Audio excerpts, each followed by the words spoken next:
కీర్తన గ్రంథం 4వ భాగంగా 4222 రోజు మనం ఇది దినము ఈ విధంగా ప్రభువును స్తుతించుటకు, ఆరాధించుటకు, జ్ఞాపకం చేసుకున్నట్టుకు, ఆయన మేలు తలపోసుకొనుచు, ఆయన దయగల మాటలు వినుటకు మరొక తరుణం ఇచ్చినారు. మన మధ్యలో వాక్య పరిచర్యకు కానీ బ్రదర్ సామ్యుయల్ గుడిసెల అబ్రహాం గారు ఉన్నారు చెన్నై నుంచి. అదే తెలుగులో అనువాదం చేయటకు జె సుధాకర్ బాబు మాటూరు నుంచి, బాపట్ల నుంచి ఉన్నారు. కనుక ముందుగా ప్రార్థనతో చేస్తాము. మన మధ్య జి ప్రభుదాస్ గారు కర్నూలు నుంచి ఉన్నారు. ప్రభుదాస్ గారు ప్రార్థనలో ప్రార్థన చేస్తుందా?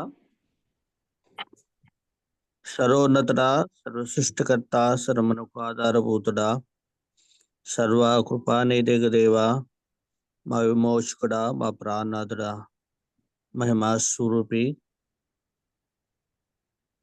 ప్రభా, స్తోత్రములో నానా మా రక్షకుడు, మా ప్రభుని ప్రియకుమారుడు యేసుక్రీస్తు నామమున మిమ్మల్ని పూజించి స్తుతించి గణపరుస్తున్నాము నాన్న.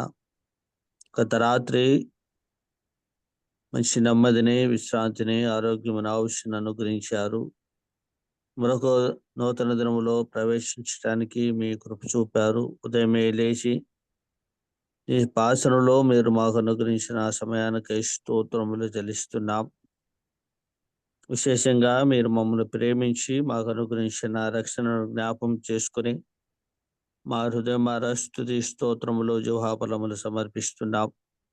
మా పట్ల చేసిన ప్రతి మేళ్ళకై స్తోత్రములు చెల్లిస్తున్నాం. తోతని ఉదయకాల సమయంలో మరి ఇలా జూమ్ యాప్లో మేము అందరం చేరావటానికి మీ కృప చూపారు. ఇందు విషయమై ప్రయాసపడుతున్నాం. మా ప్రియులు బర్నబాస్ అన్నను, సంఘాన్ని తని జ్ఞాపకం చేసుకుని కుటుంబానికి రావాల్సిన దీవెనలు మీరు అనుగ్రహించమని 4222 దినమున మేము ఇలాగ చేరావటానికి కృప చూపారు. గత కాలం అంతా కాచిన దేవా, ముందు కూడా మీ కృపాహస్తము మీద హస్తము ఉంచండి. తని చక్కగా సంపూర్ణంగా ముందు కొనసాగటానికి మీ ఆత్మ సహాయం అనుగ్రహించమని తనలో ప్రార్థిస్తున్నాం. మా మధ్యకు అనేకులు దైవ సేవకులను, పెద్దలను, విశ్వాసులను తీసుకొచ్చి వాక్యాన్ని తని మరి వివరించి బోధించడానికి అనుకూలపరుస్తున్నందుకు స్తోత్రములు. దయాళుడా, మరి తిరుమల కూడా నీ దాసులు, మా ప్రియులు, పెద్దలు తన అబ్రహాం గారిని, సామ్యుయల్ అబ్రహాం గారిని మా మధ్యకు తీసుకొస్తున్నందుకు స్తోత్రములు. వాక్యం అందించవలసిన దాసుని తర్జుమా చేసే సంఘ సుధాకర్ అన్నను కూడా జ్ఞాపకం చేసుకోండి. చక్కటి సమయాన్ని అనుగ్రహించండి. వాతావరణమును నానా జూమ్లో ఎలాంటి డిస్టర్బెన్స్ లేకుండా మీ కృప చూపండి. సహాయతన మరి పాటల ద్వారా అలా ప్రార్థనల ద్వారా మేము ముందు కొనసాగుతుండగా మీ కృపా సహాయం అనుగ్రహించి నడిపించే పెద్దలు పాలనను కూడా జ్ఞాపకం చేసుకోమని వేడుకుంటున్నాం. ఈ కూటకు ఆది అంతమై మీరే ఉండి నడిపించండి. రావాల్సిన బిడ్డలను ఇంకా త్వరపెట్టి నడిపి జాయిన్ అవ్వడానికి కృప చూపండి. చెరువు చిన్న బిడ్డలందరూ బట్టి స్తోత్రం బట్టి చెల్లిస్తున్నాం. ఇంతవరకు మీరు చేసిన మేళ్ళను బట్టి చూపిన కృపంతటి బట్టి స్తుతిస్తూ ముందున్న సమయాన్ని నీ కరుణాస్తములకు జ్ఞాపం చేసుకోమని మా విమోచకుడు, మా ప్రాణనాథుడు, మా రక్షకుడు యేసుక్రీస్తు నామమున ప్రార్థించి వేడుకుంటున్నాం మా పరమ తండ్రి. ఆమేన్. ప్రభుదాస్ గారికి యేసుక్రీస్తు వందనాలు తెలుస్తున్నాం. మన మధ్య పాట పాడుటకు కొలకలూరి రత్నపాలు గారు దోసకాయలు పాట నుంచి పాట పాడుతుండగా ఇక్కడి బ్రదర్ రత్నపాల్ బ్రదర్ వందనాలు. దేవునికి స్తోత్రములు.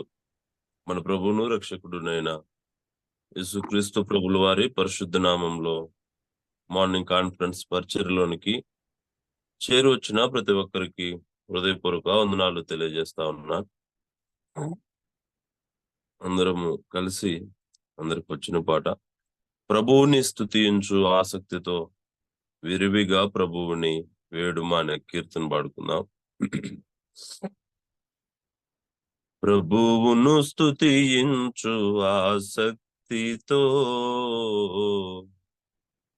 విరివిగా ప్రభువుని వేడుమా. ప్రభువును స్తుతించు ఆసక్తితో విరివిగా ప్రభువుని వేడుమా. ఓ మనసా విరివిగా ప్రభువుని వేడుమా. విరివిగా ప్రభువుని వేడుమా. ఓ మనసా విరివిగా ప్రభువుని వేడుమా. విరివిగా సదయుని వేడుమా. ప్రభువును స్తుతించు ఆసక్తితో విరివిగా ప్రభువుని వేడుమా.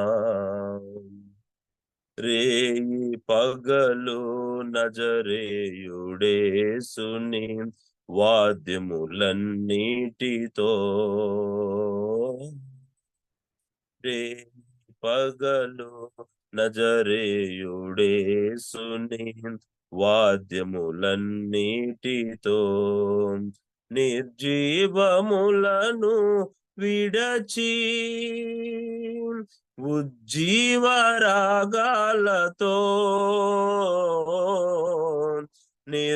నిర్జీవములను విడచి ఉజ్జీవరాగాలతో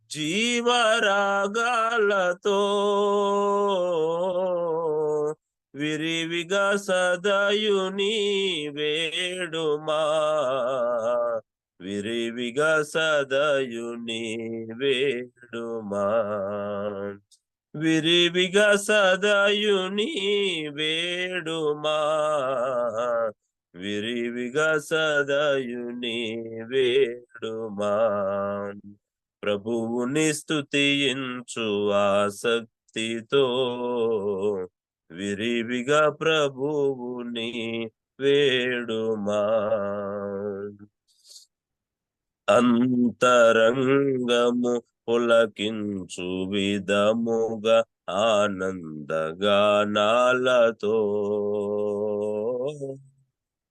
అంతరంగము పులకించు విధముగా ఆనందగానాలతో అన్ని సమయములతో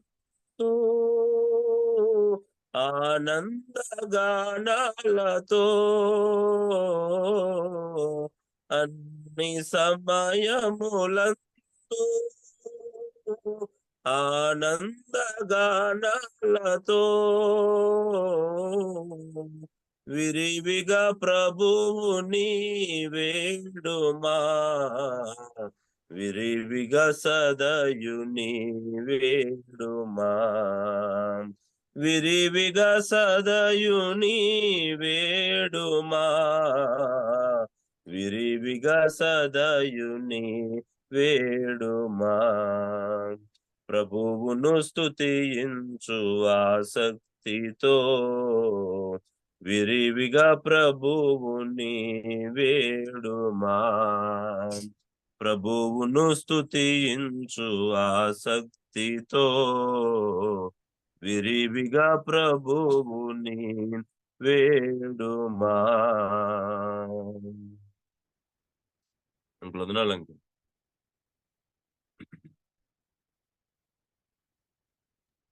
చక్కటి పాట పాడిన రత్నపాల్ గారికి యేసుకృష్ణ వందనాలు చేస్తున్నాం. ఇప్పుడు మన మధ్య వాక్యం అందించుటకు సిద్ధంగా ఉన్న ఇద్దరు సామ్యుయల్ గుణశీల అబ్రహాం గారు మన మధ్య ఉన్నాడు. ఆయన చెన్నై నుంచి వరుస ధ్యానాలు కీర్తన గ్రంథము 23వ అధ్యాయం నుంచి అనేక సంగతులు కడసారి వాడని 8వ కుమారుడు దావీదుని గురించి చక్కటి సందేశాలు వింటున్నాం. అదే తర్జుమా తెలుగులో అనువాదం చేయటకు సుధాకర్ బాబు మన మధ్య మాటూరు నుంచి బాపట్ల జిల్లా నుంచి చక్కటి అనువాదం చేస్తుండగా శ్రద్ధతో విన్నాము. వాటి కొరకు ప్రార్థన. బ్రదర్ జాన్ డేవిడ్ గుత్తి ప్రార్థన చేయండి అన్న బ్రదర్. వందనాలన్న. ప్రార్థన చేసుకుందాం. సర్వోన్నతుడా, సకల ఆశీర్వాదాల కారణభూతుడా, కృపగల మా ప్రియ పరలోకపు తండ్రి, రాత్రి అంతా మంచి నిద్ర విశ్రాంతి దయచేసి ఉదయకాలంలో మీ సన్నిధిలో మీ వాక్యాన్ని ధ్యానం చేయడానికి సహదాసులతో కలిసి మిమ్మల్ని స్తుతించడానికి, గణపరచడానికి ఇచ్చిన గొప్ప కృప కొరకు స్తోత్రాలు.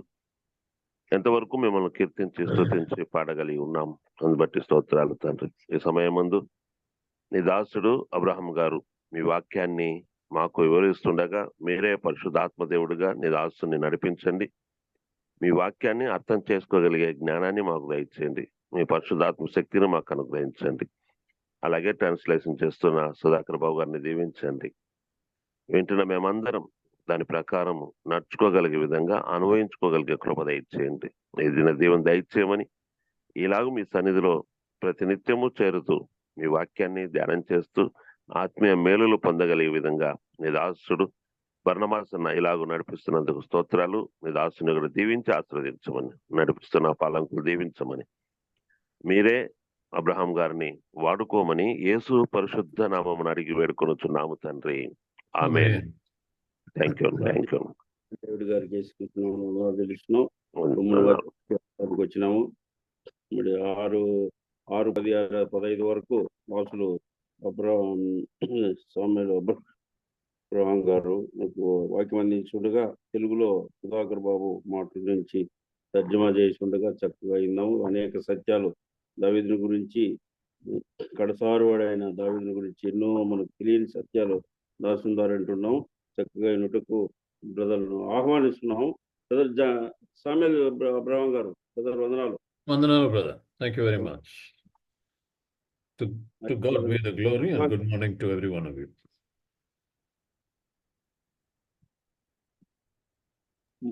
మీట్లో ఉన్నారు బ్రదర్ సుధాకర్ బాబు.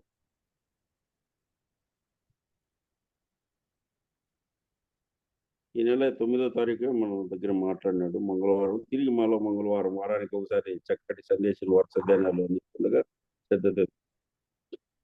సుధాకర్ బాబు గారు, మీరు మీట్లో ఉన్నారు.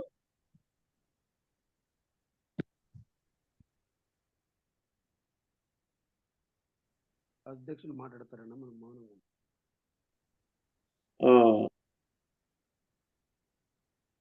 సుధాకర్ బాబు brother.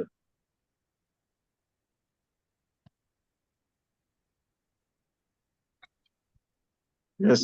Yeah, ready. Right. Thank you, Brother P.S. Paul, for your very warm welcome and for your kind words of introduction about the subject. Paul గారు చక్కని పరిచయాన్ని ఇచ్చి చక్కని ఆహ్వానించినందుకు వారికి మా వందనాలు తెలియజేస్తున్నాను. మీట్లో ఉన్నాడు brother. No, I think uncle, you are in mute. I'm sorry. I want to thank the Lord.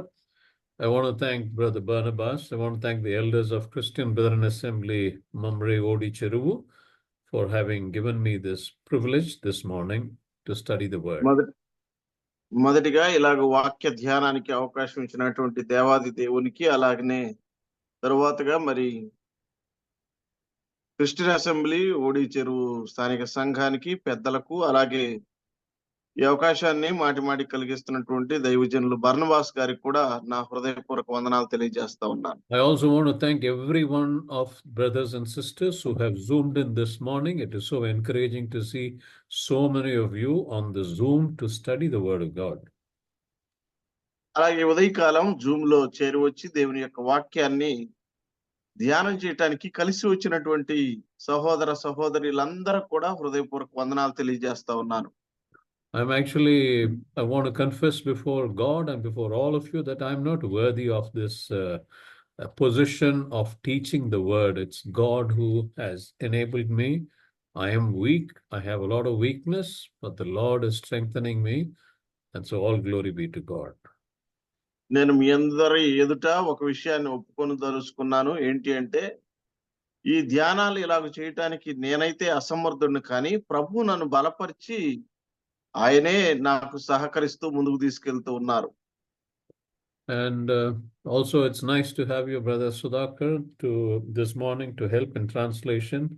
Last week, for whatever reason you were not there, Brother Barnabas did a wonderful job in stepping in for you, and he did the translation. So I want to thank him. And I want to thank you also, and God bless you, brother, for today. Thank you. It is my privilege. Thank you. All right, we will continue our study, and hopefully, or God willing, we should complete our study of Psalm 23 this morning. ఈ ఉదయకాలం మనము 23వ కీర్తన ధ్యానాలను కొనసాగిద్దాం. Now, I think the last 2 or 3 weeks we have been studying this psalm, so just a few more verses, and then we will draw the conclusion to the study for Psalm 23. గత కొన్ని వారాలుగా మనము ఈ కీర్తన ధ్యానం చేస్తా ఉన్నాం. కొన్ని వచనాలు మాత్రమే మిగిలి ఉన్నాయి. వాటిని కూడా మనము పూర్తి చేసి త్వరగా దీన్ని సమాప్తం చేయడానికి ప్రయత్నం చేద్దాం. One thing, brothers and sisters, I hope you have understood through Psalm 23 that we might cross various desert of Judea-like experiences in our lives. ప్రియ సహోదరి సహోదరులారా, ఒక్క విషయం అయితే మనకు స్పష్టమవుతుంది. ఏంటంటే మనము ఈ యూదా అరణ్య అనుభవాల గుండా, అనేకమైనటువంటి అనుభవాల గుండా ఈ జీవితాన్ని మనం ముందుకు తీసుకువెళ్ళాలి. Because I firmly believe that no servant of God or no child of God can be without the desert of Judea experience in their lives. ఏ దైవజనుడు ప్రియులారా, మనం జ్ఞాపకం చేసుకుంటే ఏ దైవజనుడు కూడా ఇలాంటి యూదయ అనుభవాలు లేకుండా తన జీవితాన్ని ముందుకు తీసుకువెళ్ళలేడు. But it is the Lord who will lead us in the right way to Engedi. కానీ గుర్తుపెట్టుకోండి, అదే సమయంలో ఆ యూదయ అనుభవ సమయంలో ప్రభు మాత్రమే మనల్ని ఎంగేది అనుభవంలోనికి నడిపించగలిగినటువంటి వాడు. Let me reiterate that statement once again.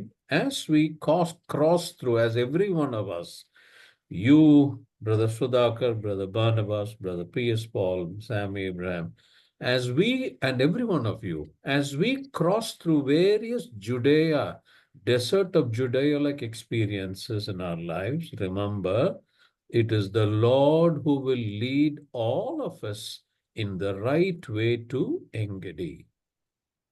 ప్రియులారా, మనము అనగా సుధాకర్ కావచ్చు, లేదా పిఎస్ పాల్ గారు కావచ్చు, లేదంటే బర్నబాస్ గారు కావచ్చు, మనము ఇలాంటి యూదయ అనుభవాల గుండా మనము ముందుకు వెళుతున్నప్పుడు ప్రభువే క్రమమైనటువంటి ఎంగేది అనుభవంలోనికి మనల్ని చక్కగా నడిపించేవాడు. Wonderful. So that is my learning when I was preparing through various references that I did for this Psalm 23. When I was preparing, this is the learning that I have from Psalm 23. 23వ కీర్తన ధ్యానాలకై నేను సిద్ధపడుతూ ఉన్నప్పుడు అనేకమైనటువంటి cross రెఫరెన్స్లు నేను చూస్తూ ఉన్నప్పుడు ఈ విషయాన్ని అనగా ఈ పాఠాన్ని ప్రభు ఖచ్చితంగా మనల్ని ఎంగేదికి నడిపిస్తాడు అన్న అనుభవాన్ని నేను నేర్చుకున్నాను. If you remember, as I said at the very beginning of during the introduction of Psalm 23, there are many messages that we have heard about Psalm 23, is it not? నేను ఈ కీర్తన పరిచయంలోనే అనగా ప్రారంభంలోనే తెలియజేశాను. 23వ కీర్తన మీద మనము విస్తారమైన సందేశాలు విని ఉండొచ్చని. But I trust our learning from Psalm 23 over these last 2-3 weeks has been refreshing in a fresh way, is what I understand. కానీ గత 2-3 వారాలుగా మనం చేస్తున్నటువంటి ఈ ధ్యానం ఒక నూతన వరవడిని, ఒక నవీనతను మనలోనికి తీసుకొచ్చి మనల్ని పురుకొల్పిందని నేను నమ్ముచూ ఉన్నాను. All right. We will now continue our study starting from verse 4 of Psalm 23. 23వ కీర్తన 4వ చరణంతో ఈనాటి ధ్యానాన్ని మనం ప్రారంభిద్దాం. So, can we read that verse, please? 4వ చరణాన్ని మనం చదువుకుందాం. గాఢాంధకారపు లోయలో నేను సంచరించినను ఏ అపాయమునకు భయపడను, నీవు నాకు తోడయ్యుందువు, నీ దుడ్డు కర్రయు నీ దండమును నన్ను ఆదరించును. You see, thank you, brother. When David writes this verse, when this young lad writes this verse, he starts with saying, Yea, though I walk through the valley of shadow of death. What does it mean? ప్రియులారా, ఈ యవనుడైనటువంటి దావీదు ఈ మాట రాస్తూ ఉండగా చూడండి, గాఢాంధకారపు లోయలో నేను సంచరించెను అంటే దాని అర్థం ఏంటి? Now, having understood the background, the introduction of Psalm 23, you and I can very well understand that David has walked in the valley of shadow of death as he crossed the desert of Judea experience. ఈ కీర్తన యొక్క పృష్ఠభాగాన్ని మనము అర్థం చేసుకొని ఉన్నాము కాబట్టి ప్రియులారా, ఇక్కడ మనం అర్థం చేసుకోవచ్చు ఏంటంటే దావీదు యూదయ ఈ అరణ్యపు అనుభవాలను దాటుకుంటూ వెళ్ళాడు అని. You see, out of his experience, he's saying, although I have gone through experiences that has taken me close to death, and I will show you one of those verses, what I mean by that. When David is saying, I have gone through experiences that has taken me close to death, meaning I would have perished. But I will not fear those evil because the Lord is with me. That is his testimony in this verse. ప్రియులారా, ఇక్కడ దావీదు యొక్క ఆలోచన ఏంటంటే, నేను మరణపు అంచుల దగ్గరికి వెళ్ళాను, అట్టి అనుభవాన్ని రుచి చూచాను, అయినప్పటికీ ప్రభు నన్ను కాపాడాడు. అది ఆ అనుభవాన్ని ఇక్కడ తెలియజేస్తా ఉన్నాడు అనమాట. నేను దానికి సమీపంగా ఉన్నటువంటి వచనాన్ని కూడా మీకు తెలియజేస్తాను. Now, with all that experiences as a testimony, he's once again testifying in verse 4 and saying, even if I have again to walk in the valley of shadow of death, meaning, even if that comes back to me again, the desert of Judea experience comes back to me again, I will not fear any evil. ఒకసారి నేను అట్టి మరణానుభవానికి గుండా వెళ్ళాను, మరొక్కసారి ఒకవేళ నేను గాఢాంధకారపు లోయలోనికి, ఆ మరణపు అంచులోనికి వెళ్ళాల్సి వచ్చినా సరే నేను భయపడను అంటున్నాడు. You see, in the English version, in this verse, there is a word which says for. That is, the second half of that verse, I do not know how it is in Telugu in English. The second half of that verse 4 says, for thou art with me. That word for is very important. నీవు నాకు తోడయుందువు. All right, that word for, which in between two sentences, the verse is split like this.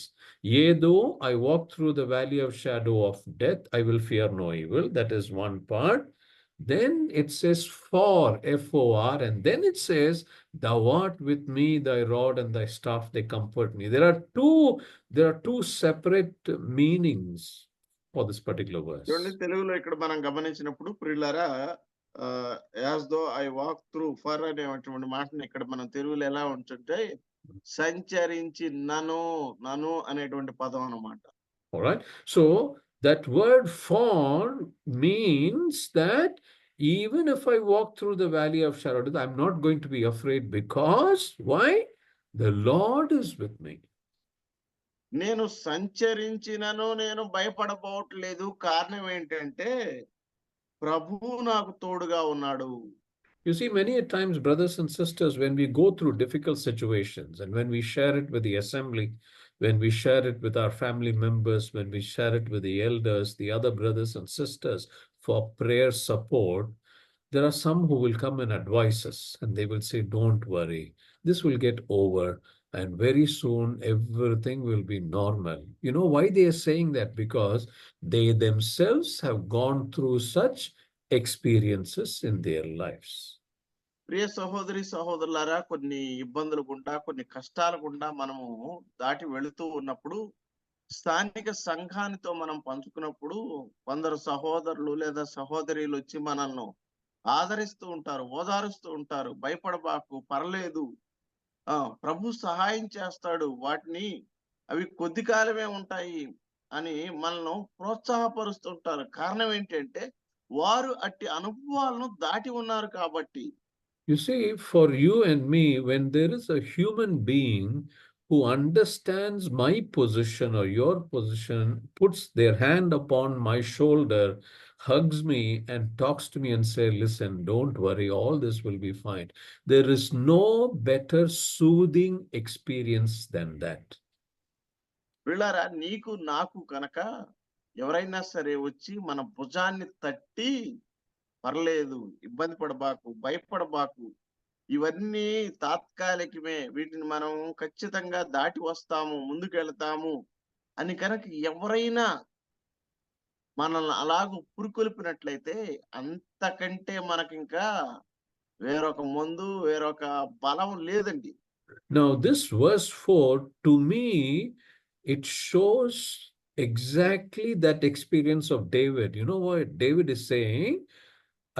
As I said, if someone comes and puts his hand around your shoulder, hugs you and tells you, this experience of David in verse 4 is as if God is doing this to David. He's hugging him, putting his hand upon his shoulders, and he's saying that is the assurance God is giving him, that through that experience, David has written this verse. ప్రియులారా, ఎవరైనా సరే మన ఇబ్బందుల్లో ఉన్నప్పుడు మన భుజం మీద చేయి వేసి మనల్ని ఎలాగో ఆదరిస్తే మనకు ఎలాంటి అనుభవం కలుగుతుందో, అలాంటి అనుభవాన్ని ఇక్కడ దేవుడు దావీదు కలుగు చేస్తున్నాడు. దావీదు చెప్తున్నటువంటి మాట ఇదేనమాట. Maybe, brothers and sisters, some of us may be passing through very difficult situations in our life. ప్రియ సహోదరి సహోదరులారా, మనలో కొంతమంది బహుశా భయంకరమైనటువంటి పరిస్థితులు గుండా తమ జీవితాన్ని ఒకవేళ ముందుకు తీసుకువెళ్తున్నారేమో. Don't worry, brothers and sisters. The Lord is with you. The Lord is watching. The Lord is seeing you. The Lord will carry you through this experience of desert of Judea, and He is definitely going to bring you to the beautiful oasis called En-Gedi. ఏ సహోదరి సహోదరుడా, భయపడబాకు, బాధపడబాకు. ఖచ్చితంగా ప్రభు నీకు సహాయం చేస్తాడు. ఖచ్చితంగా ప్రభు నిన్ను ఈ అమోఘమైనటువంటి ఎన్గేది అనేటువంటి అనుభవంలోనికి ఆయన నిన్ను నడిపిస్తాడు. The Holy Spirit, God through the Holy Spirit and through this verse 4 is talking to any one of us here who is going through difficult, trying situations in this worldly life. పరిశుద్ధాత్మ దేవుడు వీళ్ళరా, ఇదిగో ఈ 4వ వచనం ద్వారా మనతో మాట్లాడుతున్నాడు అనమాట. అందరితో ఎవరైతే ఇటు ఇబ్బందుల్లో ఇరుకులో ఉన్నారో వారందరితో ఇలాగ నీ ఉదయకాలం మాట్లాడుతూ ఉన్నాడు. All right, wonderful. Now let's go to verse 5. 5వ చరణానికి వెళదాం రండి. You can read it, brother. నా శత్రువుల ఎదుట నీవు నాకు భోజనం సిద్ధపరచుదువు, నూనెతో నా తల అంటి ఉన్నావు, నా గిన్నె నిండి పొర్లుచు ఉన్నది. You see, now David is now looking at what all is available in the oasis of En-Gedi. ఈ ఎన్గేది ఒయాసిస్ లో ఏమైతే అందుబాటులో ఉన్నాయో వాటన్నిటిని ఇక్కడ దావీదు గమనిస్తూ ఉన్నాడు. If you remember, there are 5 things that are available in this oasis. ఈ ఒయాసిస్ లో కనీసం 5 విషయాలు అక్కడ మనం గమనించవచ్చు. Do you remember those 5 things? ఆ 5 మీకు గుర్తున్నాయా? First of all is what do we have first? What is the first thing that you find in the desert, in the oasis of En-Gedi? Engedi oasis లో అక్కడ మనకు ఏమున్నాయండి? మొదటిగా ఏం చెప్పాం? Anyone who remembers? All right, I'll help you. First is green pastures, is it not? మొదటిగా ఏముంది? పచ్చిక బయళ్ళు ఉన్నాయి. And second, what do you find? రెండోది ఏమున్నాయి? Still waters. శాంతికరమైన జలములు ఉన్నాయి. Third, what do you find? మూడోది ఏముంది? rows of date trees. ప్రియులారా, అలాగే ఖర్జూరపు ఆడలు ఉన్నాయి. And fourth, what do we find? నాలుగోదిగా Wine or the vineyard. లేదా ద్రాక్ష వనాలు ఉన్నాయి. Now you answer, wherever vineyard is there, wine is there, what do you find? Which other tree do you find? ఎక్కడెక్కడైతే ద్రాక్ష వనాలు ఉన్నాయో అక్కడ మరి ఏ చెట్లు ఉంటాయి? Don't remember? Wherever, I give you 2-3 references if you remember. Wherever vineyard is there, wine is, vineyards are mentioned, you will always find the olive trees, is it not? ఎక్కడెక్కడ ద్రాక్ష వనాలు ఉంటాయో అక్కడ దానితో పాటు ఒలీవ చెట్లు కూడా ఉంటాయి. These 5 things are found in the oasis of the beautiful oasis of Engedi. ప్రియులారా, ఈ సుందరమైనటువంటి ఎంగేది వనంలో ఏమేమి ఉన్నాయి? ఈ 5 విషయాలు ఉన్నాయి అన్నమాట. అంటే ఈ 5 వస్తువులు అక్కడ ఉన్నాయి. So David is in Engedi, he's enjoying all these 5 elements. అయితే ఇప్పుడు దావీదు ఎక్కడ ఉన్నాడు? ఈ ఎన్గేది వనంలో ఉన్నాడు. ఎన్గేది వనంలో ఈ 5టిని ఆస్వాదిస్తూ ఉన్నాడు. And David is looking at the dates in Engedi, the palm trees, the date trees. He's looking at that in Engedi. ప్రియులారా, దావీదు ఇప్పుడు ఎన్గేది వనంలో ఉన్నటువంటి ఆ యొక్క ఖర్జూరపు అడలను చూస్తూ, Now, what does the first half of this verse say? Thou preparest a table before me in the presence of mine enemies. 5వ చరణంలో మొదటి భాగంలో ఏముంది?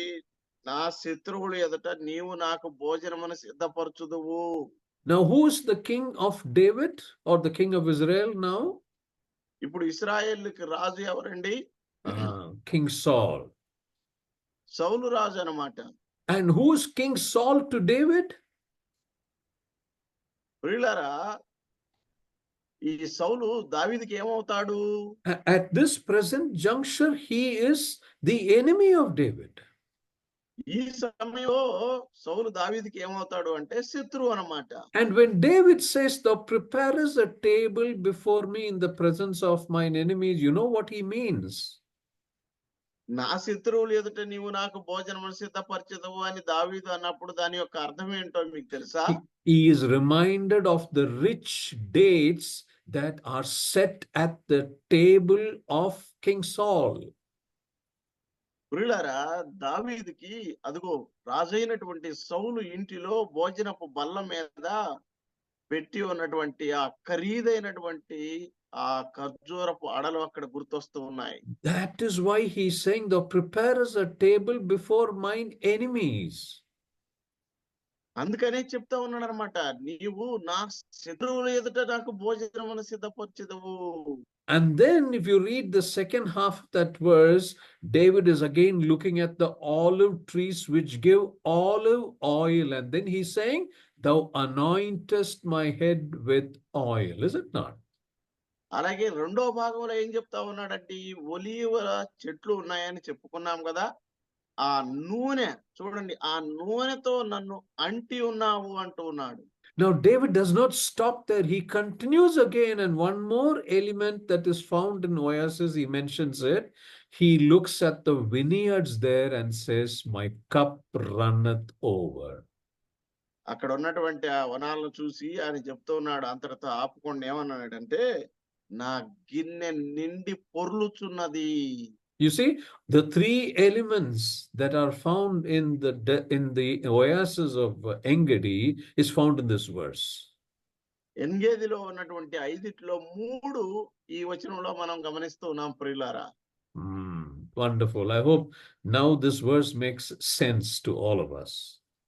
ఇప్పుడు ఈ వచనం మీ అందరికి కూడా అర్థమైంది అని, Most of ఉంది అని నేను భావిస్తున్నాను. Now, most of us know this psalm by heart, is it not? చాలా మందికి ప్రియులారా ఈ కీర్తన కంఠస్థం అయి ఉంది కదా. And everyone understands the word, the Lord is my shepherd. All of us understand that. అందరికి కూడా ప్రభువు నా కాపరి అంటే అందరికి అర్థమైపోతుంది. But the rest of the verses, how far do we understand the depth of these verses, is now what we are trying to understand through the study of the last 3 or 4 weeks. కానీ మిగిలిన వచనాల యొక్క లోతైనటువంటి అర్థం అనేది ఎంతమందికి తెలుసు? అందుకని ఆ లోతైన విషయాల్ని ఈ రోజు మనము ధ్యానం చేస్తా ఉన్నాం అన్నమాట. Wonderful. All right. Okay. Now we'll move on to the last verse. 6వ చరణానికి వెళ్దాం. Let's నేను read that. బ్రతుకు brother. దినములన్నయు కృపాక్షేమములే నా వెంట Hmm. వచ్చును, చిరకాలము యెహోవా మందిరములో నేను నివాసము Hmm. చేసేదను. One thing that comes to my mind as brother was reading it, you see the first half of that verse, it says, surely goodness and mercy. There are two beautiful things that are mentioned by David there, goodness and mercy. వీళ్ళారా ఇక్కడ తెలుగు భాషలో కృపాక్షేమములు అన్నాడు. కృపాక్షేమములు నా వెంట వచ్చును అంటూ ఉన్నాడు. These are two beautiful gifts of God. ఈ కృపాక్షేమము ఈ రెండు కూడా దేవుడిచ్చేటువంటి రెండు దీవెనలు అన్నమాట. Normally, we like to bless our children, or we like to bless others, or we like to pray for others and seek God's blessing. When we do that, remember, dear believers, that Psalm 23 verse 6 can also be used as a blessing upon others. సాధారణంగా మనం మన పిల్లల్ని కావచ్చు లేదంటే ఇతరులను కావచ్చు దీవించాలని లేదా ఆశీర్వదించాలని ఆశపడుతూ ఉంటాం. 23వ కీర్తన 6వ చరణాన్ని కూడా అట్టి ఆశీర్వాదంలో భాగంగా మనం వాడుకోవచ్చు అన్నమాట. You see, when you want to bless someone, you want to bless your loved ones, your children, or any brother or sister or anyone else. When you're praying or when you're blessing them, you can still use verse 6 and say, surely goodness and mercy shall follow you all the days of your life. This is a great blessing with which we can bless others. పిల్లరా, ఈ 6వ చరణాన్ని మనం ఎత్తి, నీవు బ్రతుకు దినములన్నయు కృపాక్షేమములో నీ వెంట వచ్చును అన్న వచనాన్ని వారి మీద ఉచ్చరించి వారిని మనం ఆశీర్వదించవచ్చు. Of course, the undeniable fact is God alone can bless, but God can bless others through us. That is why we have this life. The breath in us is there because through us this world must be blessed. Through us this world must know the Lord. వీళ్ళారా, ఇక్కడ తృణీకరించబడనేరనేటువంటి ఒక విషయాన్ని మనం ఎరుగుదము. ఏంటి అంటే, ప్రభువు అక్కడ మాత్రమే ఆశీర్వదించగలిగినటువంటి వాడు, దీవించగలిగిన వాడు. అయితే ఆయన ఎలా ఆశీర్వదిస్తాడంటే మన ద్వారా, మనల్ని వాడుకొని ఇతరులను ఏం చేస్తాడంటే ఆయన దీవిస్తాడు, ఆశీర్వదిస్తాడు అన్నమాట. Brother Sudhakar, you're incredible. I think you capture whatever is said and then you reproduce it exactly. So God bless you. Thank you for that. It's a blessing to have people like you around as translation. Thank you. All right. Now, these two words, when I was preparing, these two words, goodness and mercy, came very strongly to me. నేను ధ్యానం చేస్తా ఉన్నప్పుడు ఈ కృపాక్షేమాలు అనేటువంటి రెండు పదాలు నా దృష్టిని ఆకర్షించాయి. Now, the word goodness, God's goodness, I want to share a small illustration with you. ఈ కృపాక్షేమాల్లో తెలుగు భాషలో వాస్తవార్థానికి తీసుకొచ్చినట్లయితే దేవుని మంచితనం, దాని గురించి నేను ఒక చిన్న ఉదాహరణ తీసుకురావాలని ఆశపడతా ఉన్నాను. One of God's faithful missionaries was a person called Alan Gardner. Allen Gardner అని ఒక నమ్మకస్తుడైనటువంటి దైవజనుడు, మిషనరీ ఉన్నాడు. Now, he was a person who experienced many physical difficulties and hardships. ఆయన శరీర సంబంధమైనటువంటి ఎన్నో కష్టాలను, నష్టాలను అనుభవించినటువంటి దైవజనుడు అన్నమాట. Throughout his entire service as a missionary for the Lord, he underwent so much of difficulties, physical and hardships also. పిల్లరా, ఒక దైవజనుడిగా, ఒక మిషనరీగా ఎన్నో కష్టాలను, నష్టాలను ఆయన శరీరం గుండా కష్టపడి అనుభవించాడు. Despite all these difficulties, do you know what he said? అయితే వీటన్నిటి మధ్య కూడా ఆయన ఏం చెప్పాడో మీకు తెలుసా? His confidence was, this is what he said, while God gives me strength, failure will not discourage me, or failure will not face me. అయితే ఆయన చెప్పినటువంటి ఆ మాట ఏంటో తెలుసా?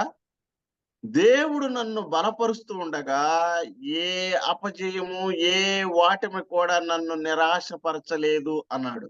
Now, in English, it says, while God gives me strength, failure will not daunt me. Daunt me means threaten me.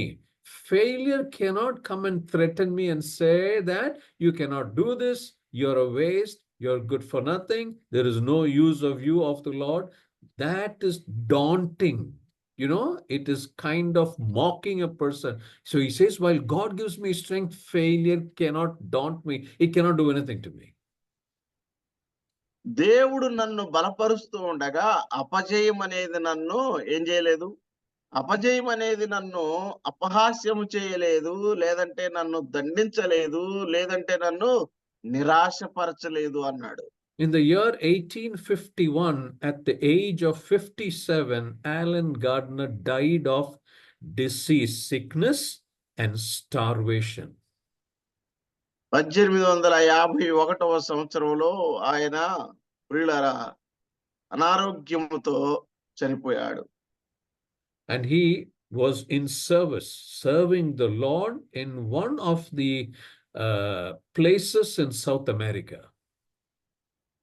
దక్షిణ అమెరికాలో ఉన్నటువంటి ఒకానొక ప్రదేశంలో దైవ సేవలో ఉండి ఆయన చనిపోయాడు.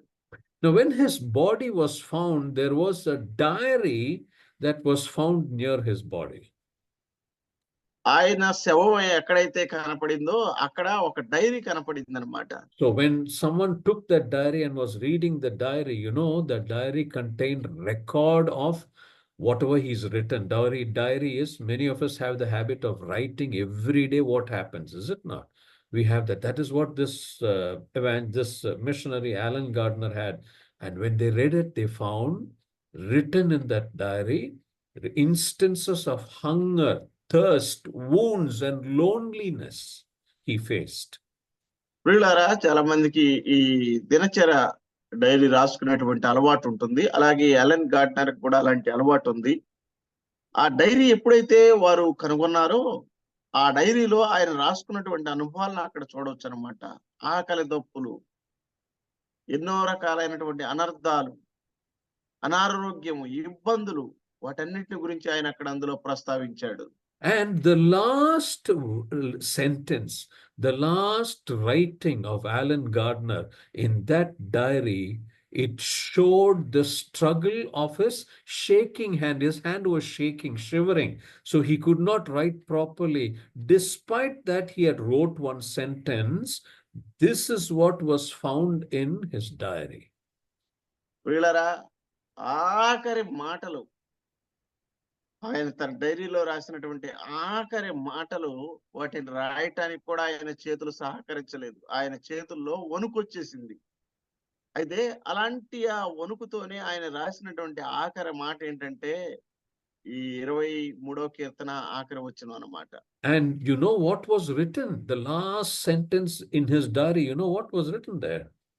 ఏం రాశాడో తెలుసా? ఆ ఆఖరి మాటగా, I am overwhelmed with the sense of the goodness of God, meaning I am filled or I am overjoyed. Overwhelmed meaning when something good happens to you, you're not able to contain it.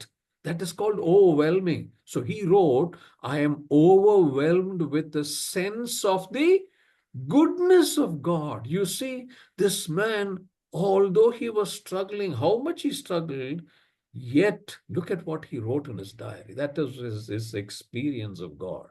ప్రియులారా, ఈ దైవజనుడు ఎంత కష్టపడ్డాడో, ఎన్ని ఇబ్బందులు ఎదుర్కొన్నాడో, అయినప్పటికీ ఆయన రాసినటువంటి ఆఖరి మాట ఏంటంటే, దేవుని యొక్క మంచితనమును నేను అనుభవించి నా జీవితం లేదా నా హృదయం ఉప్పొంగుచున్నది అన్నాడు అన్నమాట.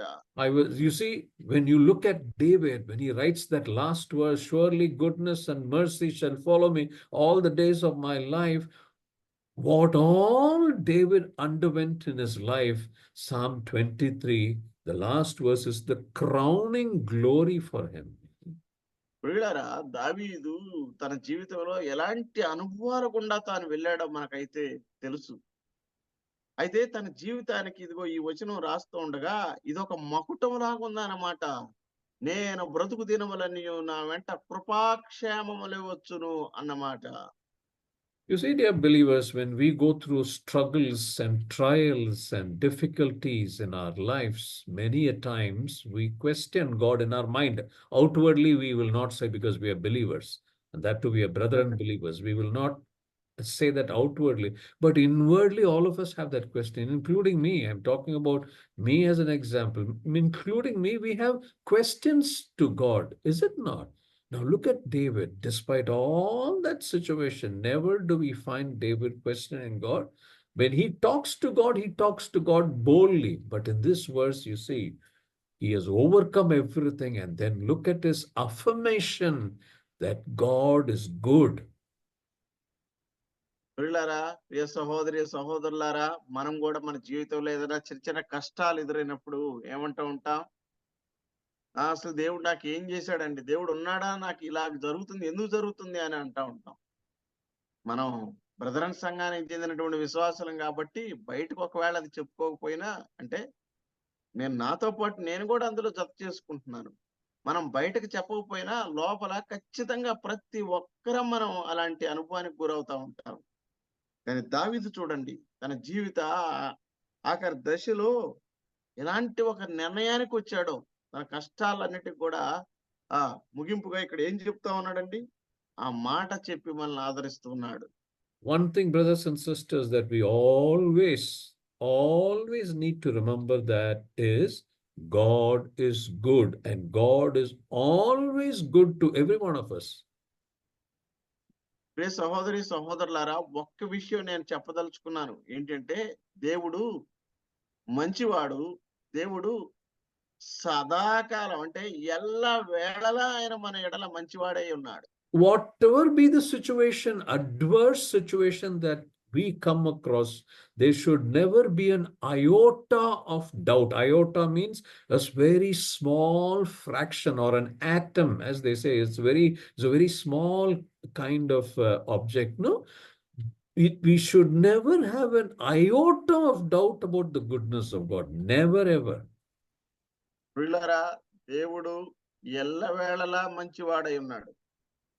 పరిస్థితి అది ఎలాంటిదైనప్పటికీ కూడా ఒక్క పరిమాణము అంత అనుమానం కూడా మన దేవుని మీద మనకు రాకూడదు. All right, now that is about the goodness that David is talking about. దావీదు మాట్లాడుతున్నటువంటి ఈ కృప లేదా ఆయన మంచితనము అదేనన్నమాట. Now, second, the word that is David uses there is mercy of God. దావీదు వాడుతున్నటువంటి రెండవ పదం ఇక్కడ ఏంటంటే, తెలుగులో కృపాక్షేమాలు అన్నాడులే కానీ మంచితనము, ఆయన కనికరం అన్నమాట రెండవ పదం. Here too, I have an illustration that I was reading to help us understand this word, God's mercy. దేవుని కనికరమును గురించి అర్థం చేసుకోవటానికి నేను ఇలాగ ధ్యానం చేస్తూ ఉండగా ఇక్కడ కూడా నాకు ఒక ఉపమానం దొరికింది. You see, a mother once approached Napoleon. We all know about Napoleon, one of the greatest emperors that this world ever had. ఒక తల్లి ఒకానొక సమయాన నెపోలియన్ చక్రవర్తి దగ్గరికి వెళ్ళింది. మనందరం ఎరుగుదము, ఈ భూప్రపంచం మీద గొప్ప చక్రవర్తుల్లో ఒకానొకడు నెపోలియన్ అన్నమాట.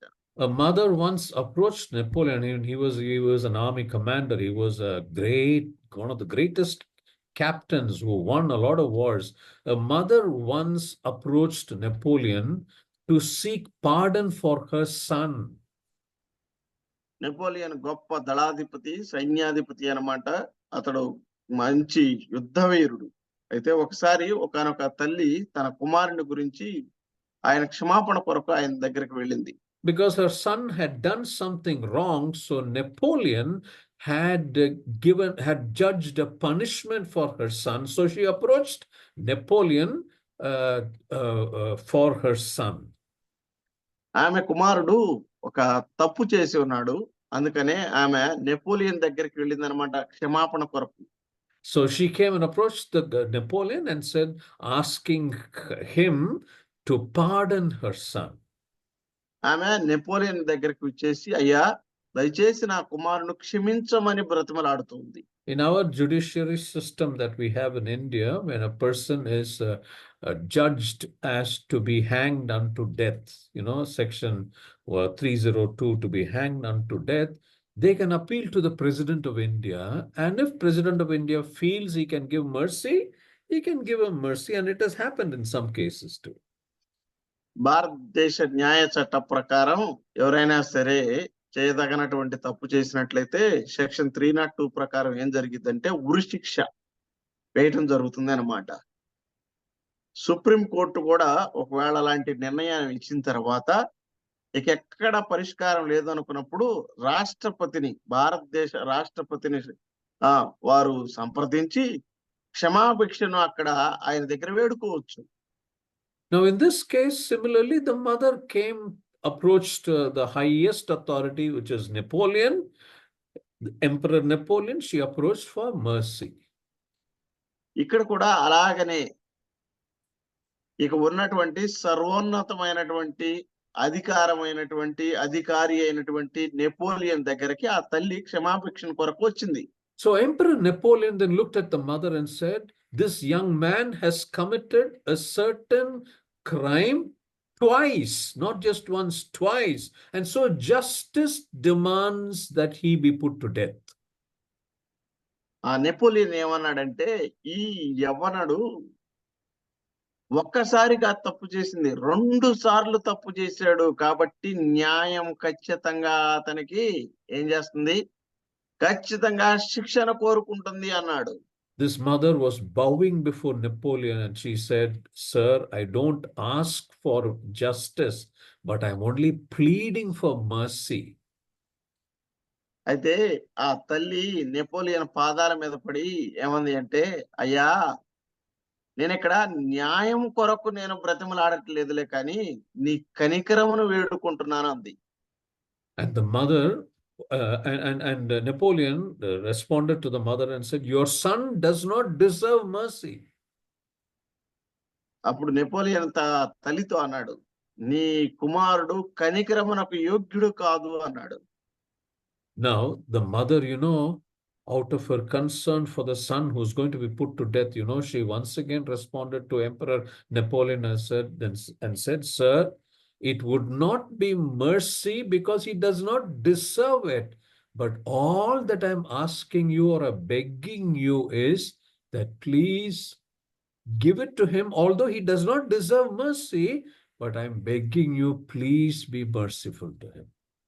అతడు మీ కనికరం పొందటానికి యోగ్యుడు కాదు, అవును, అయినప్పటికీ నేను మిమ్మల్ని ప్రాధేయపడుతున్నాను, ఒక రకంగా అడుక్కుంటున్నాను, అటు కనికరం చూపించమని ఆమె బ్రతిమలాడుతోంది. You see, when the mother was pleading like that, you know what Emperor Napoleon did? He immediately changed his decision. He said, okay, I will have mercy. And he spared that woman's son. ఆ తల్లి అలాగున బ్రతిమలాడటం చూసినటువంటి Napoleon తట్టుకోలేక, సరే నిన్ను బట్టి అలాగ అతన్ని శిక్షించను అని ఆయన నిర్ణయానికి వచ్చాడు. You see, brothers and sisters, I hope you understood the meaning of mercy. We all use this word, we know this word very well, but I thought through this illustration, it'll help us understand the word mercy even better. కనుక కనికరము అంటే ఏంటో మీ అందరికీ తెలిసినప్పటికీ కూడా ఈ చిన్న ఉదాహరణ ద్వారా మరింతగా లోతుగా అర్థమైద్దని నేను దాన్ని వాడటం జరిగింది అన్నమాట. You see, the mother told Emperor Napoleon, he does not deserve mercy, but yet I'm pleading that you be merciful towards him. ఆ తల్లి నెపోలియన్తో ఏం చెప్పిందండి, అవునయ్యా అతడు కనికరానికి యోగ్యుడు కాదు, అయినప్పటికీ నేను నిన్ను ప్రాధేయపడుతున్నాను, అతనికి సహాయం చేయమని అడిగింది. You see, none of us as believers can survive in this world without ever making a mistake. I want to tell you, I don't think there's any believers, including me, who can be believers without making a mistake. At some point in time, some mistake we commit, is it not? వీళ్ళారా విశ్వాసులముగా ఉన్నటువంటి మనలో ఎవరమైనా సరే నాతో పాటుగా ఏ ఒక్కరం కూడా తప్పు చేయకుండా మనము జీవించలేము. అవునంటారా? కాదంటారా? Now, in those moments of weakness, in those moments when we do something wrong against such a holy and righteous God, what is God's character? He is a merciful God. Ephesians 2, I think, chapter 2 talks about he's rich in his mercy, is it not? వీళ్ళారా చూడండి, మనము అలాంటి ఆ తప్పు చేసినటువంటి క్షణాల్లో నీతిమంతుడు పరిశుద్ధుడు అయినటువంటి దేవుని యొక్క తీర్పు ఏంటి, ఎలా ఉండబోతుంది? అయితే ఎఫెసీ పత్రికలో మనం చూస్తున్నాం కదా, ఆయన తన ఐశ్వర్యవంతుడు అన్నమాట కనికరం చూపించటంలో. You see, now these two things, surely goodness and mercy, that is why when we bless anyone, when we use this particular verse to bless them, it means two things, two characters of God. God's goodness and God's mercy will always follow whoever we are blessing. That is how well-wishers we have to be for others. మనకి ఎవరినైనా మనం ఆశీర్వదించినప్పుడు ఇలాగనమాట, ఏమని? దేవుని యొక్క మంచితనము, ఆయన కనికరము మీ వెంట వచ్చును అని మనం వారిని ఆశీర్వదించాలి. All right, now, if you remember, the entrance to the desert of Judea, you remember that place where David was standing, deciding which way to go, whether he should go the way where the king went back, or whether he should enter the desert of Judea. The place that he was standing there, what is the name of that place, if you remember that? Mayon. Yeah, Maon. Beautiful. Beautiful. Good memory. వీళ్ళారా దావీదు ఎన్గేది entrance నిలబడ్డప్పుడు ఎటు వెళ్లాలో ఒక నిర్ణయానికి రాలేకపోయాడు అనమాట. అక్కడ ఉన్నాడు కదా, ఆ స్థలం పేరేంటి? Maon. Beautiful. All right. Now I didn't give you the reference at that time. Now let's read that. 1 Samuel chapter 23 and verse 25. నేను అప్పుడు రెఫరెన్స్ ఇవ్వలేదులే, కానీ ఇప్పుడైతే చదువుదారండి. సమూయేలు మొదటి గ్రంథం 23వ అధ్యాయము 23వ అధ్యాయంలో verse 25. వీళ్ళారా చూడండి 25వ వచనం. సౌలు అతని జనులను తన్ను వెదుకుటకై బయలుదేరిన మాట దావీదు విని కొండ శిఖరములు దిగి మయోను అరణ్యమందు నివాసము చేసెను. సౌలు అది విని మయోను అరణ్యములో దావీదును తరుమబోయెను. All right. You see, as I said, Maon is the entrance to the desert of Judea. వీళ్ళారా ఈ యూదా అరణ్యానికి ఎంట్రన్స్ ప్రారంభంగా ఈ మయోన్ అనేది ఉంటుందన్నమాట. All right. If you read continue to read verse 26 up to verse 29. Let's read up to verse 29. 29 చదువుదాం చూడండి. తరువాత దావీదు అక్కడి నుండి పోయి ఎనిగేదికి వచ్చి కొండ స్థలములలో నివాసము చేయుచు ఉండెను. Up to verse 29, brother. 26, 27, 28 and 29. Okay, 26. అయితే సౌలు పర్వతము ఈ తట్టునను దావీదును అతని జనులను పర్వతము ఆ తట్టునను పోవుచుండగా దావీదు సౌలు దగ్గర నుండి తప్పించుకొని పోవాలని త్వరపడుచు ఉండెను. సౌలును అతని జనులను దావీదును అతని జనులను పట్టుకొనవలనని వారిని చుట్టుకొనుచు ఉండేరి. ఇట్లుండగా దూత ఒకడు సౌలు నొద్దకు వచ్చి, నీవు త్వరగా రమ్ము, ఫిలిస్తీయులు దండెత్తి వచ్చి దేశంలో చొరబడి ఉన్నారని చెప్పగా సౌలు దావీదును తరువాత మాని వెనుకకు తిరిగి ఫిలిస్తీయులు ఎదుర్కొనబోయినను. కాబట్టి సెలమ్మా లెకోతు అని ఆ స్థలమునకు పేరు పెట్టబడెను. తరువాత దావీదు అక్కడి నుండి పోయి ఎనిగేదికి వచ్చి కొండ స్థలములో నివాసము చేయుచు ఉండెను. Thank you, brothers. I think you will remember this incident, no? When Saul and his entire army and the people who were chasing David surrounded David in Maon. He had no way of escape. సౌలు అలాగే దావీదును తరుముతున్నటువంటి సౌలు యొక్క సైన్యము తన జనులందరూ కూడా సౌలుతో పాటు దావీదును ఏం చేశారంటే వారు చుట్టూ వేశారనమాట. And then you will remember verse 27. Suddenly one messenger comes from the king's palace and said that the Philistines have invaded the land. So what did Saul do? He and his army and his people, they left Maon and then they returned back to the palace. You remember that? అప్పుడు అకస్మాత్తుగా ఒక సమాచారం వచ్చింది. ఏంటంటే ఫిలిస్తీన్లు వచ్చి మన మీద దండెత్తి ఉన్నారనగానే వెంటనే సౌలు తన సైన్యం అంతా కూడా దావీదుని విడిచిపెట్టి వారు అక్కడికి వెళ్ళిపోయారు. All right. So the point that you and I need to remember is David moves from the experience of Maon to the next step is crossing the desert of Judea to Engedi. ప్రియులారా, కాబట్టి ఇక్కడ ఏం జరుగుతుందంటే దావీదు ఇదిగో ఈ మయోను అనుభవంలో నుంచి ఎరింగేది మనం దాటుకొని వస్తూ ఉన్నాడనమాట. So remember this, brothers and sisters, to go from Maon to Engedi, he had to cross the desert of Judea. There is no escape from that. ఈ మయోను అనుభవం దాటి ఎన్గేదిలోకి రావాలి అంటే ఖచ్చితంగా యూదయ అరణ్య అనుభవం అనేది అతడు ఖచ్చితంగా దాన్ని ఎదుర్కొని రావాల్సిందేనమాట. Do you remember which verse, which psalm David wrote when he was in Maon? ఈ మయోనులో ఉన్నప్పుడు ఏ కీర్తన తాను రాశాడో మీకు తెలుసా? We discussed that also, is it not? దాన్ని కూడా మనము చూసి ఉన్నాం, అవునా కదా? All right. If you don't remember, Psalm 22, is it not? My God, why hast thou forsaken me? That's the first verse. So Psalm 22 was written in Maon. మోవన్లో దావీదు రాసిన కీర్తన ఏంటో తెలుసా? 22వ కీర్తన అన్నమాట. నా దేవా నీవు నన్నేల చెయ్యి విడనాడితివి. All right. Now let's quickly look at one verse. You remember today while we were studying the earlier verses, I made a reference that I will show you one particular verse. Read Psalm 22 and verse 15. When we discussed verse 4 of Psalm 23, yea, though I walk through the valley of shadow of death, I said I will make a reference to one verse.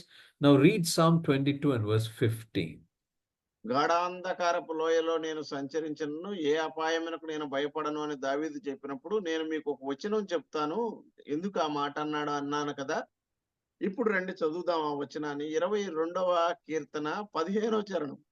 Yeah, verse 15. నా బలము ఎండిపోయి చిల్ల పెంకు వలె ఆయను, నా నాలుక నా దవడను అంటుకొని ఉన్నది, నీవు నన్ను ప్రేతల భూమిలో పడవేసి ఉన్నావు. The last sentence is important. Thou hast brought me into the dust of death. చూడండి, నీవు నన్ను ప్రేతల భూమిలో పడవేసి ఉన్నావు. You see, the dust of death is almost, he is on the edge of death. మరణపు బూడిద అంటారు చూసారండి, శవాన్ని కాల్చిన తర్వాత. అట్టి అనుభవానికి దావీదు వచ్చేసాడు అనమాట. You see, now David says in Psalm 23, after he comes to Engedi, surely goodness and mercy shall follow me all the days of my life.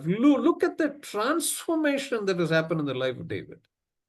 ఇప్పుడు దావీదు ఈ ఎన్గేదికి వచ్చిన తర్వాత ఏమంటున్నాడంటే,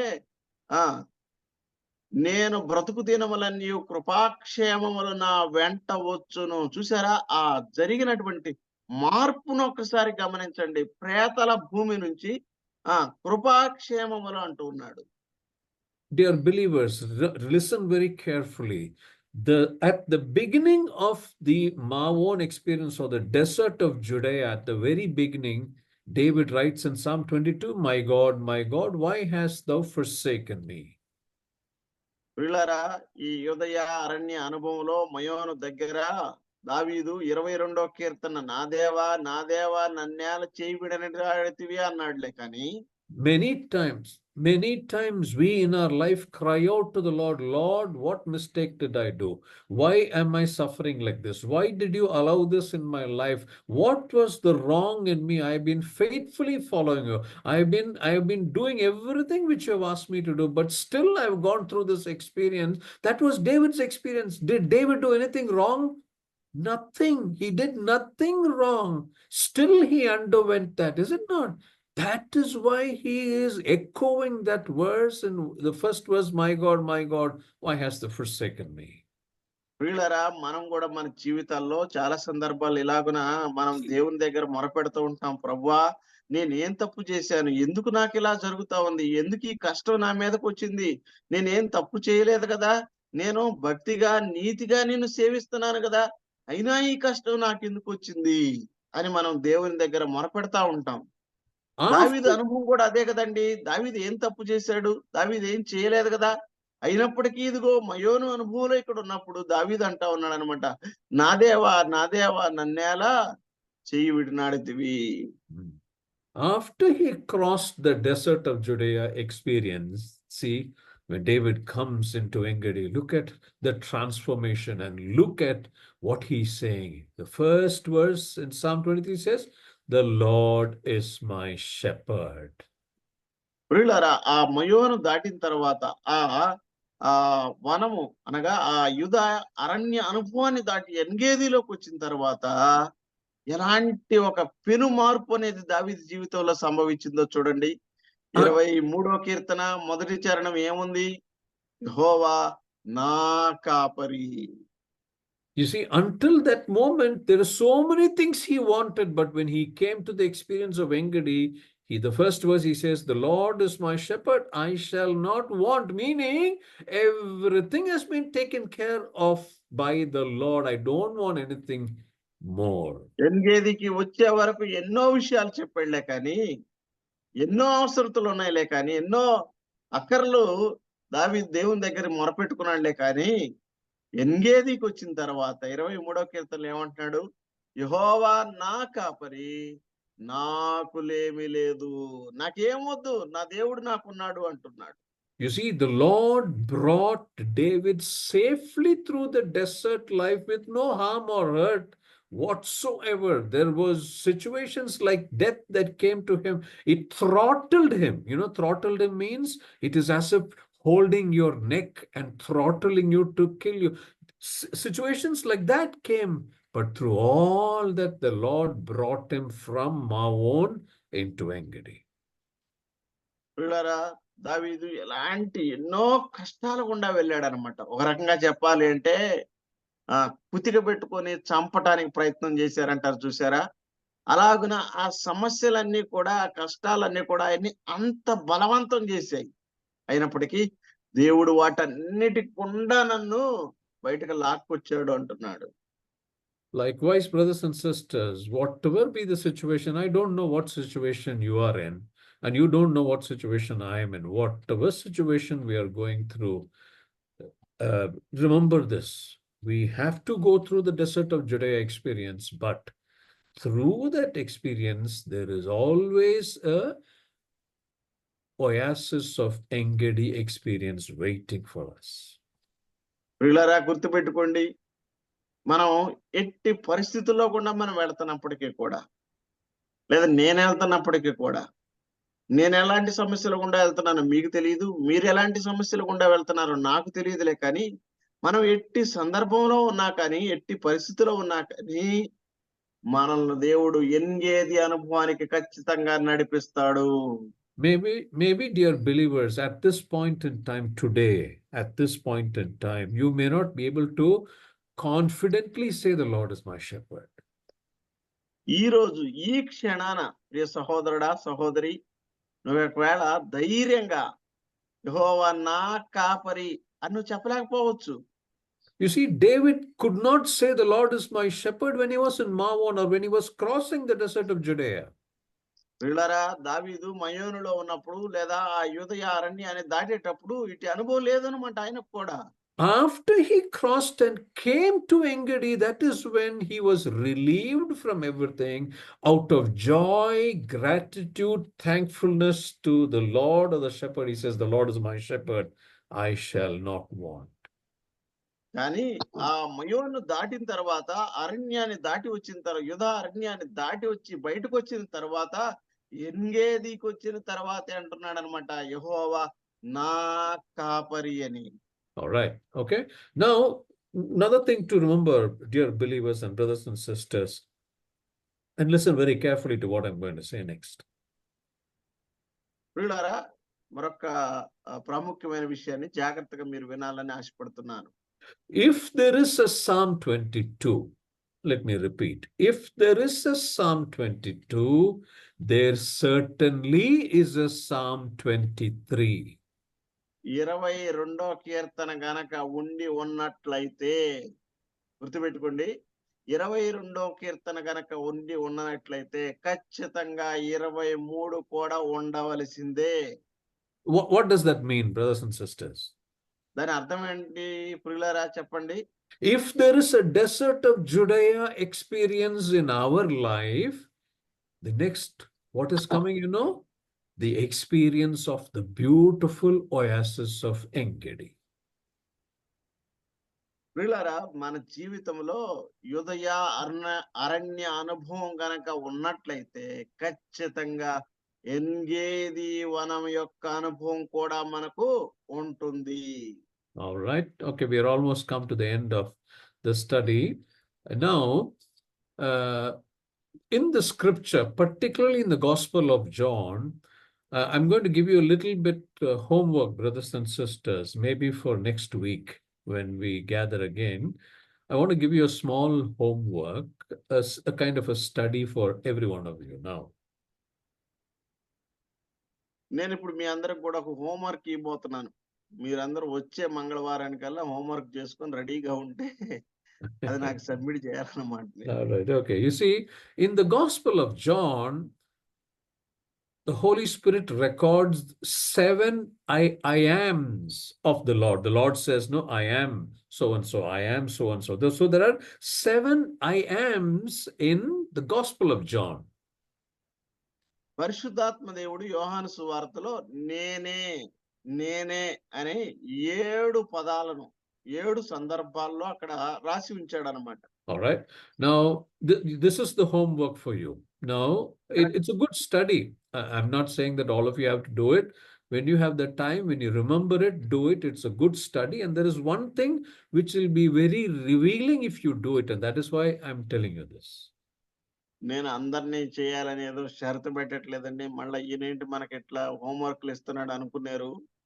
ఇదంటే మీరు ఒకవేళ చేశారనుకోండి, చాలా బాగుంటుంది. మంచి ధ్యానం అనేది మనకి దొరుకుతుంది. కాబట్టి మీరు అది ఆ 7 పదాలను ఒక చోట రాసి ఉంచాలని నేను ఆశపడుతున్నాను. You see, these 7 I am start from chapter 6 of the Gospel of John up to chapter 15. ఈ 7 కూడా 6వ అధ్యాయంతో ప్రారంభమై 15వ అధ్యాయం వరకు ఉంటాయన్నమాట.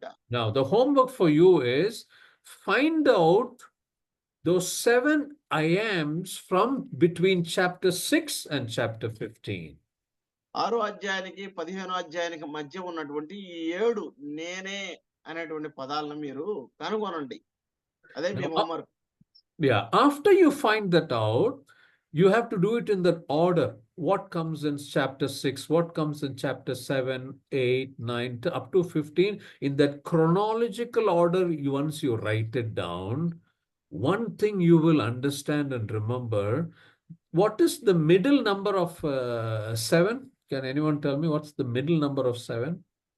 ప్రియులారా, గుర్తుపెట్టుకోండి, మీరందరూ అలాగని రాస్తూ వచ్చినప్పుడు క్రమబద్ధంగా ఎలా రాయాలి? 1, 2, 3 అలా క్రమబద్ధంగా రాసుకొని వచ్చినప్పుడు 7కి మధ్యస్థ సంఖ్య ఏంటండి? చెప్పండి. The middle. 4. Beautiful. Beautiful. 4. Now, when you do this study from chapter 6 to chapter 15, you will find out for yourself what the 4th I am is. మీరు కనుక అలాగ రాసుకొని ధ్యానం చేస్తా వచ్చినప్పుడు మీకు ఆ 4 నేనే అనే ఏంటో, ఆ స్టేట్మెంట్ ఏంటో మీకు అర్థమవుతుంది. All right. Okay. Now that is a homework. You can do it for yourself. Next week, God willing, if I remember, then we can discuss that. What is going to be revealing is the 4th I am is very revealing to our study that we have done so far on Psalm 20. కనుక వచ్చే వారం మీకు నాకు కనుక గుర్తుంటే ఖచ్చితంగా నేను homework మిమ్మల్ని అందరిని అడుగుతాను.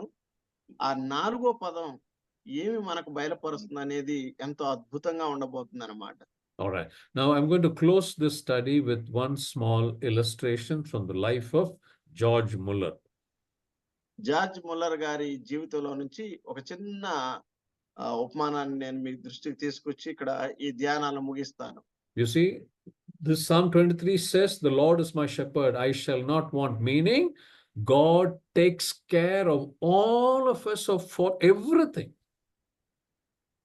ప్రియులారా, దేవుడు నా కాపరి, నాకేమి కొదువ లేదు అంటే ఏంటంటే, దేవుడు మన ప్రతి ఒక్కరి అవసరం తీరుస్తాడని అర్థం. Now, this George Muller lived from 1805 to 1898, 93 years. 1805 సంవత్సరం నుంచి 1898 సంవత్సరం వరకు జార్జ్ ముల్లర్ గారు జీవించి ఉన్నాడు. Whenever we think of George Muller, what comes to our mind? Orphanages, is it not? George Muller అనేటువంటి పేరు మనం వినపడితేనే మనకు గుర్తొచ్చేది ఏంటంటే ఆయన పెట్టినటువంటి ఆ అనాథాశ్రమాలు అన్నమాట. He ran orphanages which had up to 10,000 children. ఆయన అనాథాశ్రమాలు నడిపించాడు. ఎంతమంది జనాభా ఉన్నారు అంటే 10,000 మంది ఉన్నారు ఒక్కొక్క అనాథాశ్రమంలో. George Muller built many orphanages in England. అలాంటి అనేకమైనటువంటి ఆశ్రమాలని ఇంగ్లాండ్ దేశంలో ఆయన కట్టి ఉన్నాడు. Now, you and I must know that George Muller never had a monthly salary. గుర్తుపెట్టుకోవాలి ప్రియులారా, జార్జ్ ముల్లర్ గారికి నెలసరి ఆదాయం లేదా నెలసరి జీతం లేదనమాట. He relied only on God to support the hundreds of homeless children he got into his orphanage. 100 మంది నిరాశ్రయులైనటువంటి పిల్లలను తన అనాథాశ్రమంలోకి తీసుకొచ్చాడు కదా, వారి అందరి పోషణ కొరకు ఆయన కేవలం దేవుని మీద మాత్రమే ఆధారపడ్డాడు. You see, George Muller made friends in the name of the Lord Jesus Christ with these homeless children. పిల్లరా, ఈ నిరాశ్రయులైనటువంటి పిల్లలకు దేవుని నామములో అతడు ఇలాగ సహాయం చేయటం ప్రారంభించాడు. Right? He is a man of such great faith. అంత గొప్ప విశ్వాసం కలిగినటువంటి దైవజనుడు అన్నమాట. And on his table there was a motto, or motto means something to constantly remember him about his faith or what he is. You know, there was a motto in a text card on his table. పిల్లరా, వారి కర్తవ్య నిర్వహణ గుర్తు చేసేటువంటి ఒక పదాన్ని వారు table మీద రాసి పెట్టుకున్నాడు ఆయన. Whenever he looked at that motto or that text, he got comfort, he got strength, and it lifted his heart whenever he was down. ఆయన ఎప్పుడైతే నిరాశ పడుతూ ఉంటాడో, లేదా నిస్పృహకు గురవుతా ఉంటాడో, లేదంటే దిగజారినటువంటి పరిస్థితి నాకు ఎదురైందే అనుకుంటాడో, ఆ టేబుల్ మీద ఉన్నటువంటి ఆ మోటో కార్డు చూసి బల పొందుతూ ఉంటాడు. And you know what was the motto? ఆయన బలం పొందుతున్నటువంటి ఆ మోటో కార్డు ఏంటో తెలుసా? It matters to him about you, meaning you are precious to God. It matters to him about you. The meaning of that is, God, you are precious to God. God knows you. God cares about you. That's the meaning. It matters to him about you. That was the motto written there on his table. చూడండి, ఆయన రాసుకున్న Moto ఏంటి అంటే, నిన్ను గురించి ఆయనకు అది అవసరం అన్నమాట. నిన్ను గురించి ఆయన ఆలోచన చేస్తున్నాడు. ఏంటో తెలుసా? నీవు ఆయనకు ఎంతో అమూల్యమైనటువంటి వాడు, నీ ప్రతి అవసరత ఆయన తీరుస్తాడు అని రాసుకున్నాడు అన్నమాట. Right. Now this motto was based on one verse. We know this verse very well. Let's quickly read it. 1 Peter chapter 5 and verse 7. 5వ అధ్యాయం పేతురు మొదటి పత్రిక 7వ వచనం అన్నమాట. ఏముందది? ఆయన నిన్ను గురించి చింతించుచున్నాడు కాబట్టి నీ చింత యావత్తు ఆయన మీద మోపము. You see, now this was the motto that was on George Muller's table. You see, running an orphanage with no regular income. Now, history mentions that he never took any loan. He never borrowed from anyone. He never even approached any churches for help. All through his 93 years of running so many orphanages, listen very carefully, George Muller ran it on faith. ప్రియులారా, George Muller గారు విశ్వాసముతో ఎవరి దగ్గర అప్పు తీసుకోలేదు, లేదంటే ఎక్కడన్నా సరే రుణాన్ని పొందుకోలేదు లోన్ ద్వారా, లేదా ఏ సంఘానికన్నా వెళ్ళి అడగలేదు. విశ్వాసముతోనే ఎవరి మీద ఆధారపడకుండా విశ్వాసముతోనే ఆ మోటో దేవుడిచ్చినటువంటి వాక్యం మీద ఆధారపడి 93 సంవత్సరాలు గుర్తుపెట్టుకోండి, 93 సంవత్సరాలు ఆ అనాథాశ్రమాలను నడిపించాడు. And you know what he said before his death, the last sentence that he mentioned? తాను మరణించడానికి ముందు ఆయన నోట నుండి వచ్చిన ఆఖరి మాట ఏంటో తెలుసా? Listen very carefully, brothers and sisters. You know what he said? జాగ్రత్తగా ఆలోచించండి ప్రియ సహోదరి సహోదరులారా. He said, the Lord had never failed to supply all my needs. నా అవసరాలు తీర్చటంలో దేవుడు ఎన్నడూ విఫలము చెందలేదు అన్నాడు. What a powerful testimony that sentence is it not? ఎంత శక్తివంతమైనటువంటి మాట అండి ప్రియులారా అది. Running so many orphanages with 10,000 children. We have got 2 children or 3 children at home, and sometimes we struggle to bring them up. But look at this man of God with no income, with no support, no offering. God, of course, helped him through many people, but he did not approach anyone. He never went and asked for anyone's help. That is what history says. For such a man to say that God supplied all his needs and God never failed is the greatest testimony that I could ever think of. ప్రియులారా, మన ఇంటిలో ఒక 2 లేదా 3 పిల్లలు ఉంటే వారిని పోషించడానికి మనం ఎంత కష్టపడతా ఉంటాం. అయితే వేల మంది ఉన్నటువంటి పిల్లలు ఉన్నటువంటి ఎన్నో అనాథాశ్రమాలని ఆయన నడిపిస్తూ ఆయన అనుభవం ఏంటంటే, దేవుడు ఎన్నడూ నా అక్కరలు అవసరతలు తీర్చటంలో విఫలము చెందాడు. దేవుడు నేరుగా వచ్చి చేయకపోయిన ఎంతో మంది ప్రజలు దేవుడు వారిని పురికొల్పి ప్రేరేపించి వారి ద్వారా సహాయం చేసినప్పటికీ ఈయన ఎన్నడూ వారి దగ్గరికి వెళ్ళి అడుక్కున్నవాడు కాదు అన్నమాట. దేవుడే వారి అక్కర అవసరం తీర్చాడు. కనుక గుర్తుపెట్టుకోండి. Continue. The God of David is our God today. దావీదు దేవుడు ఈనాడు మన దేవుడు, ఆయన గుర్తుపెట్టుకోండి. The God of George Muller is our God today. George Muller ఆరాధించిన దేవుడు ఈనాడు మన దేవుడు, గుర్తుపెట్టుకోండి. All right, brothers and sisters, glory be to God. We have completed the study of Psalm 23, and my sincere apologies. Today I have taken so much of time because I wanted to complete it. I think it's 6:23. I'm sorry. I have taken a lot of time, but to God be the glory. Thank you very much for patiently listening to God's word, learning from God's word. Thank you all very much. And Brother Sudhakar, thank you very much once again for your beautiful translation. God bless you all. ప్రభు నామానికి మహిమ కలుగును గాక. ప్రభు యొక్క మహాకృప చేత మనం 23వ కీర్తన ధ్యానాలకు ముగింపుకు వచ్చాం. ఈరోజు ప్రియులారా, మరి కీర్తన సరిగ్గా మనం మంచి ముగింపు పలికాం. మరి అయితే నేను ఒక క్షమాపణ కోరుకుంటా ఉన్నాను. ఎక్కువ సమయం 23 నిమిషాల దాకా ఇప్పటికి పట్టింది, కాబట్టి ఆ విషయంలో నన్ను మన్నించండి. మీ అందరూ కూడా మరొకసారి ప్రేమ వందనాలు తెలియజేస్తా ఉన్నాను. Thank you. వందనాలు బ్రదర్. చక్కటి సందేశం. టైం కనపడలేదు, ఇంకా 10 నిమిషాలు కానీ ఎవరు కదలలేదు కనుక క్షమాపణ కోరాల్సిన అవసరం లేదు. దావీదు గురించి చాలా ఆయనకి ఆస్తి లేదు, ఒకటి చిక్కము, చేతి కట్టి, కమ్మిడే, అడవి, ఆయన ఇల్లు అడవిలోనే, అటువంటి వాడిని ఎంత రాజు చేసిన. అదేవిధంగా ఈ జార్జ్ ముల్లర్ గారు ఒకరోజు హాస్టల్లో వాళ్ళ అనాథాశ్రమంలో ఏమీ లేదంట, ప్రార్థన చేశానంట. వాళ్ళంతా ఈరోజు ఏమి లేదంటే ఒక మ్యారేజ్ క్యాన్సిల్ అయిపోయిందండి.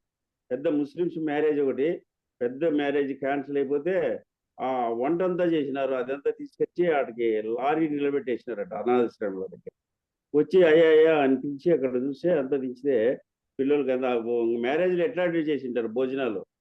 ఆ విధంగా దేవుడు జార్జ్ ముల్లర్ గారి. అదేవిధంగా మన ఈయన అగ్రిప్ప గారు పిల్లలంతా ఆ రోజు ఏమి లేదంటే ఆమె తాత ఈరోజు ఏం లేదంటే ఒరే ఊరుకుంటారా అని చెప్పి ప్రార్థన చేసుకుంటున్నాడు. ఒక పిల్లోడు వచ్చి తాత ఈ పంది కుక్కలన్నీ ఒక మూట బియ్యం అన్ని ఇక్కడ మన కంపౌండ్లోకి తోడినాయి అన్నప్పుడు ఆ బియ్యం తీసుకుపోయి వంట చేసి ఆ, అగిరప్ప గారు ఆ యొక్క ఎదురు బొంగుల బియ్యం, మామూలు బియ్యం కాదు, ఆ, ఎదురు బొంగుల బియ్యం.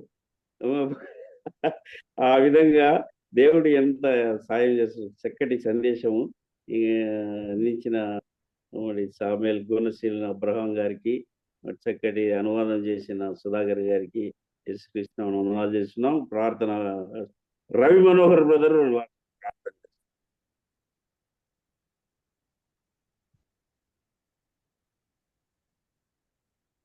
ప్రార్థన చేయండి brother. మ్యూట్ లో ఉన్నారు.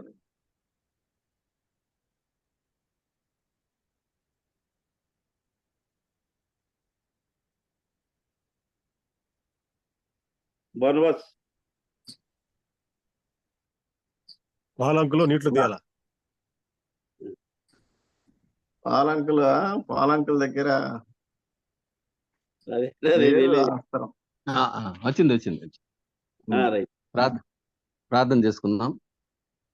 మహాపరిశుద్ధమైన మా ప్రియ పరలోకపు తండ్రి, ఈ ప్రాతకాల వేళ మమ్మల్ని ఇలాగున్న 4222వ రోజుకు తీసుకుని వచ్చారు.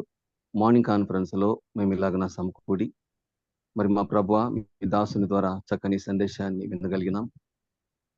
బ్రదర్ శామ్యుల్ జి అబ్రహాం గారు గత కొన్ని వారాలుగా ప్రతి మంగళవారము దావీదు యొక్క జీవిత చరిత్రనంతా కూడా వివరిస్తూ ఉన్నారు.